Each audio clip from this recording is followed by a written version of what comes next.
পথ দুর্ঘটনা রুখতে বিশেষ অভিযানে নামল পুলিশ। মঙ্গলবার এদিন ইটাহারের চৌরঙ্গি মোড়, দুর্গাপুর লাইন বাজার ও প্রতিরাজপুরের ঝাড়কালি এলাকায় জাতীয় রাজ্য সড়কে হেলমেটবিহীন বাইক চালকদের টাইট দিতে বিশেষ অভিযান করা হয়। পরিসংখ্যান বলছে, চলতি মাসেই 16 দিনে ইটাহার থানার এলাকায় বাইক দুর্ঘটনায় মৃত্যু হয়েছে প্রায় 3 জনের, আহত প্রায় 20 জন।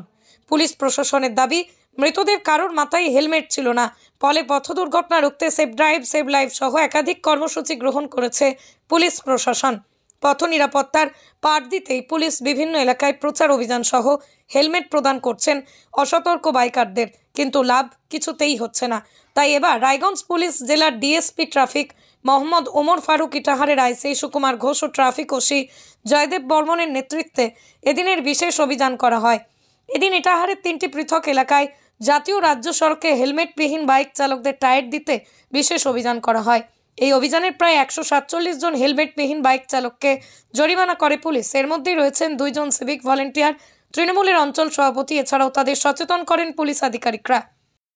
আমরা রোড সেফটি নিয়ে একটা অভিযান চালাচ্ছি, তাই জন্য আমরা আজকে স্পেশাল ড্রাইভ করছি। ওই উইদাউট হেলমেট যারা আছে তারা যাতে মানুষ সতর্ক হয় এবং ভবিষ্যতে হেলমেট পরে গাড়িটা চালায়, তার সে এবং তার ফ্যামিলিটা সেফ থাকবে বা তাদের ভালো হবে সেই উদ্দেশ্যে, এবং অ্যাক্সিডেন্টটা যাতে না হয় সেটা দেখছি।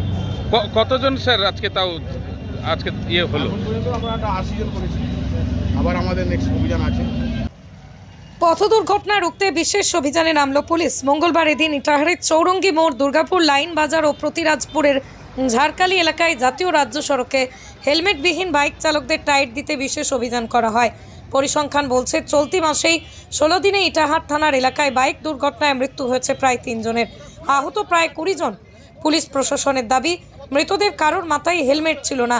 ফলে পথ দুর্ঘটনা রুখতে সেভ ড্রাইভ সেভ লাইফ সহ একাধিক কর্মসূচি গ্রহণ করেছে পুলিশ প্রশাসন। পথ নিরাপত্তার পাঠ দিতেই পুলিশ বিভিন্ন এলাকায় প্রচার অভিযান সহ হেলমেট প্রদান করছেন অসতর্ক বাইকারদের, কিন্তু লাভ কিছুতেই হচ্ছে না। তাই এবার রায়গঞ্জ পুলিশ জেলার ডিএসপি ট্রাফিক মোহাম্মদ ওমর ফারুক, ইটাহারের আইসি সুকুমার ঘোষ ও ট্রাফিক ওসি জয়দেব বর্মনের নেতৃত্বে এদিনের বিশেষ অভিযান করা হয়। এদিন ইটাহারের 3টি পৃথক এলাকায় জাতীয় রাজ্য সড়কে হেলমেটবিহীন বাইক চালকদের টায়ার দিতে বিশেষ অভিযান করা হয়। এই অভিযানের প্রায় 147 জন হেলমেটবিহীন বাইক চালককে জরিমানা করে পুলিশ। এর মধ্যেই রয়েছেন 2 জন সিভিক ভলেন্টিয়ার, তৃণমূলের অঞ্চল সভাপতি। এছাড়াও তাদের সচেতন করেন পুলিশ আধিকারিকরা।